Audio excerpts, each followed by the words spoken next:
Parliament میں جب یہ بات ہوئی ہے، فرانس کی پارلیمنٹ میں جب یورپ میں یہ قرارداد منظور ہوئی ہے پاکستان کے خلاف، اس میں ایک ایشو ڈسکس ہوا ہے جو کہ شگفتہ بی بی اور امانول کے حوالے سے تھا۔ اس میں انہوں نے یہ پوائنٹ اٹھایا ہے کہ جو شگفتہ مسیح اور امان المسیح ہے جنہوں نے اللہ کے نبی کی شان میں گستاخی کی تھی، ان کو جیل میں قید ہیں اور 2014 سے وہ جیل میں قید اور سزائے موت کے قیدی ہیں۔ اس کے حوالے سے وہ بہت زیادہ اس وقت ایشو کو اٹھا رہے ہیں۔ تو آپ کو کیا یہ لگتا ہے کہ آنے والے دنوں میں پاکستان سے جس طرح آسیہ بی بی کو بھگایا گیا ہے، اسی طرح سے شگفتہ اور اس کے شوہر امانول کو بھی بھگا دیا جائے گا؟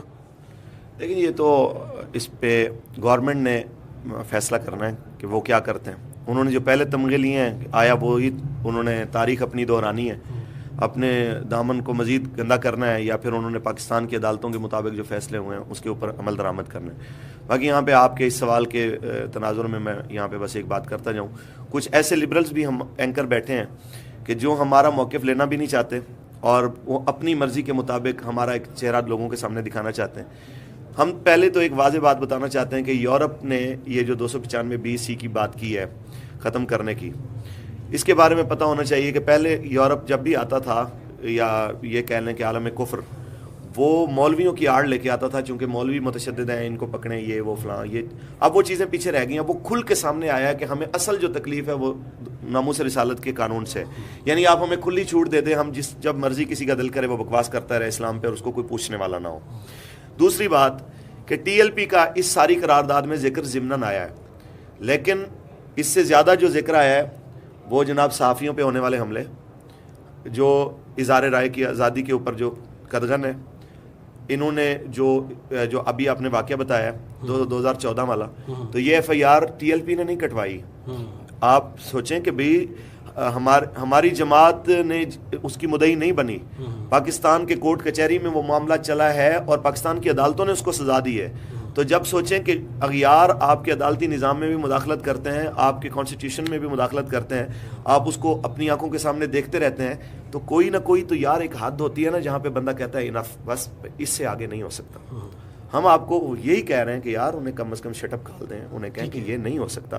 اگر وزیر اعظم صاحب کہیں کہ ختم نبوت کے اوپر کوئی سودے بازی نہیں ہو سکتی، چاہے اس کے لیے $3 ارب کا نقصان ہو جائے، تو میں حیران ہوں۔ ویسے اس وقت تو کہتے ہیں ماشاءاللہ کیا عشق رسول کی بات ہے، اور وہی بات اگر TLP کرتی ہے کہ یار رسول اللہ کی ناموس پہ کسی چیز کا بھی سودا نہیں ہو سکتا، ہم ہر حد تک جانے کو تیار ہیں، وہ کہتے ہیں یہ بڑا شدت پسند ہے۔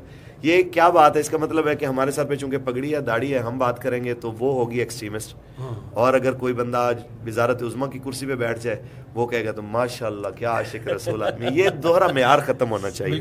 تو ان لوگوں کو اپنے رویے ٹھیک کرنے چاہیے۔ رائے عامہ پہ ہم نے پابندی نہیں لگائی، آپ نے لگائی ہے۔ پیمرا کو جناب اعلیٰ آپ نے اپنی لونڈی بنایا ہوا ہے، ملک کی سب سے بڑی اسٹریٹ پاور، اس کی خبر آپ ٹی وی پہ نہیں چلنے دیتے۔ رائے عامہ کا بل آپ پیش کرنے کی باتیں کہ کس منہ سے بات کرتے ہیں آپ؟ صحافیوں کو جناب اعلیٰ اٹھا لیتے ہیں، جناب آپ صحافیوں کو غائب کر دیتے ہیں، صحافیوں پہ حملے کرواتے ہیں، پھر آپ کہتے ہیں کہ رائے عامہ کی بات، کس منہ سے یہ رائے عامہ کی باتیں کرتے ہیں؟ یہ سارے ہم اس کے حق میں، اور یورپ کو کہتے ہیں کہ وہ بھی اپنا منافقانہ جو ہے نا رویہ وہ تبدیل کریں۔ مثلاً فیس بک پہ ہمارا TLP کا نام لکھیں، آپ کی ID اڑ جائے گی۔ آپ یوٹیوب پہ میری کتنی ایسی ویڈیوز ہیں جو انہوں نے ڈیلیٹ کر دی ہیں وہاں سے، ٹویٹر پہ ہمارے اکاؤنٹ سسپینڈ کر دیتے ہیں۔ آپ لوگوں کی آواز نہیں سننا چاہتے، آپ خود بہت بڑے منافق ہیں یورپ والے، تو یورپ سے بڑا منافق کوئی ہے ہی نہیں۔ آپ اپنی مرضی کے خلاف بات نہیں سننا چاہتے، فوری طور پہ اکاؤنٹ سسپینڈ کر دیتے ہیں۔ اب رائے عامہ کی آزادی کی بات کرتے ہیں تو ایک ہر ملک کے کچھ گول ہوتے ہیں، کچھ قوانین ہوتے ہیں، ایک حدود ہوتی ہیں، اس کے بعد اس کا اپنا اختیار ہوتا ہے کہ یار اس سے آگے نہیں ہو سکتا۔ تو لہٰذا پاکستان کے اندر جو مداخلت ہے ان کی، میں نہیں سمجھتا کہ ہمیں اس کی کوئی۔ ویسے میں بھی ان متاثرین میں شامل ہوں جنہوں نے TLP کے بارے میں پوسٹ کی تھی، فیس بک پر میرا اکاؤنٹ سسپینڈ کر دیا تھا 24 گھنٹوں کے لیے، تو میں بھی اس میں شامل ہوں۔ تو بس شگفتہ کے حوالے سے بتا دیجیے کہ اگر حکومت اس کو رہا کرتی ہے تو آپ کیا سمجھتے ہیں کہ آپ دوبارہ سڑکوں پہ ہوں گے؟ دیکھیں جی، ہم امید کرتے ہیں کہ گورنمنٹ جو ہے وہ پاکستان کے عدالتی نظام کا احترام کرے گی، جو پاکستان کی عدالتوں نے کیا ہے انشاءاللہ وہ اس کا احساس کرے گی۔